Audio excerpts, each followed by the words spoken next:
আসসালামু আলাইকুম ওয়া রাহমাতুল্লাহি ওয়া বারাকাতুহু। আজকে আমরা চাশতের নামাজ সম্পর্কে আলোচনা শুনব। এর অর্থ সূর্য উদয় যখন একটু উপরে ওঠে, অর্থাৎ আনুমানিক সকাল ৯টা-১০টার সময় সূর্য যখন একটু মাথার উপরে ওঠে, অর্থাৎ ৯টা থেকে ১০টা থেকে শুরু বা এর সামান্য একটু আগে একটু উপরে ওঠে, তখন যে নফল নামাজ পড়া হয় ইসলামী পরিভাষায় তাকে চাশতের বা দোহার নামাজ বলে। বিশুদ্ধ মত অনুযায়ী সকাল ৯-১০টার পর থেকে চাশতের ওয়াক্ত শুরু হয় এবং দ্বিপ্রহর পর্যন্ত তা বাকি থাকে। এই নামাজ ২ রাকাত থেকে শুরু করে সর্বোচ্চ ১২ রাকাত পর্যন্ত পড়া যায়। এই নামাজের নিয়ত, আমি চাশতের ২ রাকাত নামাজ পড়ছি, আল্লাহু আকবার। চাশতের নামাজের রাকাত সংখ্যা সর্বনিম্ন ২ রাকাত, সর্বোচ্চ ১২ রাকাত, তবে ৪ রাকাত পড়া উত্তম। আল্লাহ রসুল মাঝে মাঝে ৪ রাকাত পড়তেন, মাঝে মাঝে ১২ রাকাত পড়তেন, মাঝে মাঝে ৮ রাকাত পড়তেন। অর্থাৎ সময় বেশি থাকলে একটু বেশি পড়া, না থাকলে ২ রাকাত পড়লেও যথেষ্ট হবে, তবে ৪ রাকাত পড়ে নেওয়া উত্তম। ইশরাকের নামাজের পর থেকে নিয়ে দ্বিপ্রহর পর্যন্ত চাশতের ওয়াক্ত বাকি থাকে। ইশরাকের নামাজ শেষ ৯টা পর্যন্ত, তারপরে শুরু হয় হলো এই চাশতের নামাজের ওয়াক্ত শুরু হয় এবং দ্বিপ্রহর পর্যন্ত চলতে থাকে। চাশতের নামাজ আদায় করলে সমুদ্রের ফেনা পরিমাণ গুনাহ থাকলেও আল্লাহ পাক রব্বুল আলামিন সেটা মাফ করে দেন।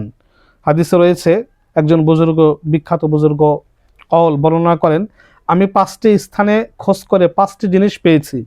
রিজিকের বরকত চাশতের নামাজের মধ্যে, ২ কবরের জ্যোতি তাহাজ্জুদের নামাজের মধ্যে, ৩ মুনকার নাকিরের প্রশ্নের জবাব কোরআন তেলাওয়াতের মধ্যে, ৪ সহজে পুলসিরাত পার হওয়া রোজা ও সাদকার মধ্যে, ৫ আরশের ছায়া, নির্জনতা ও একাকিত্বে আল্লাহকে ডাকার মধ্যে।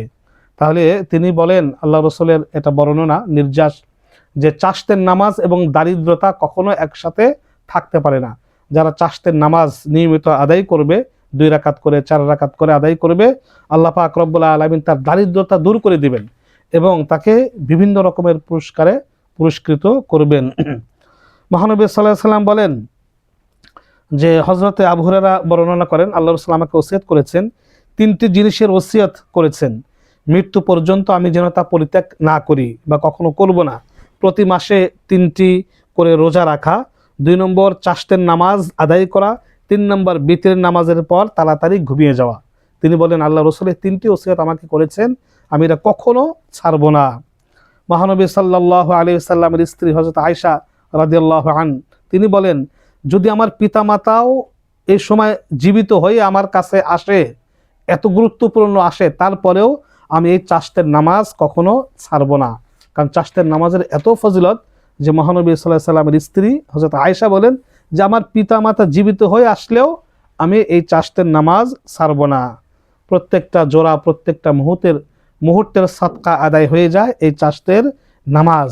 এই চাশতের নামাজের মধ্যে অনেক ফজিলত রয়েছে। তাই সময় বেশি থাকলে ৮ রাকাত, ১২ রাকাত, কম থাকলে ৪ রাকাত, একবারে যদি সময় নাই থাকে আমরা ২ রাকাত চাশতের নামাজ আদায় করার চেষ্টা করব। এই নামাজের অনেক ফজিলত। আল্লাহ পাক রব্বুল আলামিন আমাদের সবাইকে চাশতের নামাজ আদায় করার তৌফিক দান করুক। এই নামাজের এত ফজিলত কেন? কেননা মানুষ এই সময় রিজিক অন্বেষণে ব্যস্ত থাকে, রিজিক তালাশ করে। আল্লাহ পাক রব্বুল আলামিন বলেন যে, আমার বান্দা এই ব্যস্ততার মাঝেও আমাকে স্মরণ করছে নামাজের মাধ্যমে, যাও তার রিজিকের দায়িত্ব আমি নিয়ে নিলাম, তার কখনো রিজিকের অভাব হবে না। এই জন্য চাশতের নামাজ নিয়মিত আদায় করার চেষ্টা করা। আমিন।